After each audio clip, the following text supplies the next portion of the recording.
Bonjour, je suis Gaël Châtelain-Berry, bienvenue sur mon podcast Happy Work, le podcast francophone le plus écouté sur le bien-être au travail. Pour cet épisode, j'ai choisi de vous parler d'un fléau. Et oui, je pèse mes mots, un fléau, les réunions. Saviez-vous qu'avant la pandémie, un cadre français allait passer au moins 24 jours de 24 heures en réunion chaque année? Faites le calcul, c'est absolument gigantesque. Et autant vous dire que la pandémie n'a pas arrangé ça, puisqu'en plus des réunions que l'on faisait en présentiel, nous avons ajouté ce petit bijou, la visio. Et oui, la visio, vous savez, c'est vous vous endormez le soir tranquillement en vous disant « Oh, c'est cool, demain, je suis en télétravail et j'ai aucune réunion. » Le matin, vous vous réveillez, vous regardez votre agenda et incroyable. Votre collègue et votre boss ont calé 3 visios, dont la première commence dans 5 minutes alors que vous ne vous êtes même pas douché. Eh bien, cela, c'est un vrai problème. Certes, les quantités de réunions, mais également le temps que l'on passe dedans, mais ce n'est pas une fatalité, car on peut bien gérer les réunions, que ce soit en présentiel ou en distanciel, et je vais vous donner les 4 trucs essentiels pour y arriver. La première chose, c'est on ne fait jamais de réunion sans qu'il n'y ait d'ordre du jour, même pour une visio.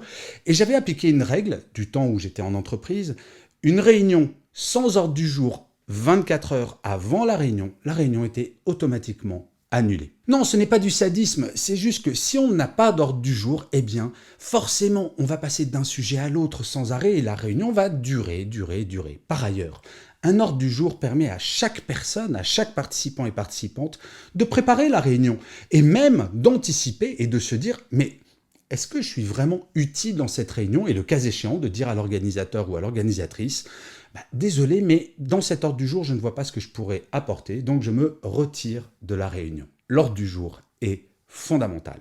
La deuxième règle, on ne fait pas de réunion à plus de 5 personnes, sauf une réunion d'information descendante, mais auquel cas on peut très bien enregistrer une vidéo et l'envoyer à tous ses collaborateurs et collaboratrices. S'il s'agit d'une réunion où on doit échanger, discuter, brainstormer, à ce moment-là, plus de 5 personnes, c'est inutile parce que tout le monde ne pourra pas s'exprimer. Et je ne sais pas si vous avez remarqué, dans les réunions, ce sont souvent les mêmes personnes qui parlent, donc 5 personnes maximum, et il faut une personne qui distribue la parole pour bien s'assurer que tout le monde amène ses idées, que tout le monde peut participer, critiquer, construire. Bref, il faut être productif. Et à propos de productivité, voilà la troisième règle. Une réunion ne doit pas durer, autant que faire se peut, plus de 30 minutes. Je ne sais pas si vous avez remarqué, quand on nous cale une réunion, automatiquement, la durée c'est 1 heure. Pourquoi 1 heure ? Je ne sais pas si vous savez, mais une étude a montré que sur une réunion d'1 heure, 50% de ce temps n'est pas consacré au sujet de la réunion. Ça va être Martin qui parle de son week-end, Martine qui parle de ses vacances. Bref, on parle de toute autre chose que du sujet de la réunion. Alors c'est pas que c'est pas sympathique ce genre d'échange, mais est-ce bien le lieu? Est-ce bien le lieu pour faire perdre du temps à des personnes qui peut-être n'en ont rien à faire du week-end de Martin et de Martine?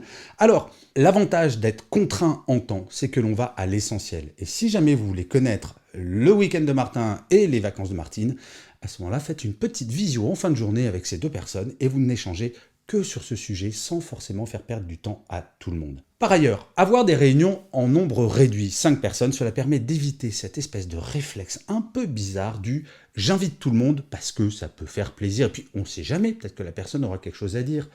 J'ai assisté à des réunions de visio où il y avait 20, 30, 40 personnes. Très honnêtement, je pense que la moitié était en train de dormir.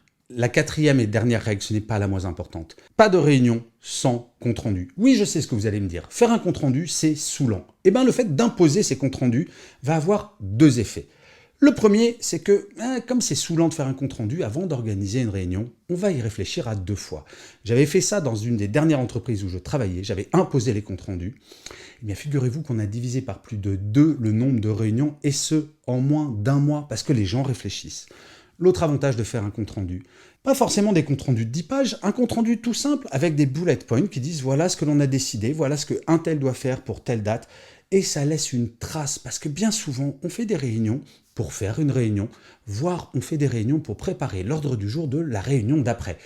Petite perte de temps tout de même. Donc en fait, en ayant ces comptes rendus, vous laissez une trace et vous permettez aux gens, s'ils veulent se remémorer, s'ils veulent voir ce qu'ils ont à faire, ils ont ce compte rendu. En fait, si vous appliquez ces 4 règles très simples, eh bien, vous allez voir, vos réunions, vous allez y passer nettement moins de temps et ça va être beaucoup plus agréable. Alors vous allez me dire, Oui, mais moi, je n'organise pas des réunions, on m'invite dans les réunions. Rien ne vous empêche de demander un ordre du jour de la réunion à laquelle vous êtes invité, de dire, mais est-ce que je suis vraiment utile dans cette réunion? Il ne s'agit pas de dire, non, non, moi je ne vais pas en réunion, hein, mais juste de demander à être professionnel. Tournez-le un petit peu mieux, parce que si jamais vous appelez votre boss en disant, dis donc, tu pourrais pas être un peu pro et m'envoyer un ordre du jour avant la réunion, il risque de mal le prendre. Mais vous pouvez le présenter de façon positive, parce que très franchement, nous passons beaucoup trop de temps en réunion. La réunionnite aiguë, il est temps d'y mettre fin, je trouve. Et je finirai comme d'habitude cet épisode de Happy Work par une citation. Pour celui-ci, j'ai choisi une phrase de Roger Martin, qui est un industriel qui est né en 1915 et qui a été, entre autres, PDG de Saint-Gobain. Et il disait « Une réunion est d'autant plus longue que l'ordre du jour est plus creux ». Ça dit bien ce que ça veut dire. Avoir un ordre du jour, ça permet d'avoir des réunions courtes et efficaces. Appliquez ces 4 règles et vous allez voir, vous allez nager dans le bonheur des réunions. Je vous remercie 1000 fois d'avoir écouté cet épisode de Happy Work ou de l'avoir regardé si vous êtes sur YouTube. Je vous dis rendez-vous au prochain et d'ici là, plus que jamais, prenez soin de vous.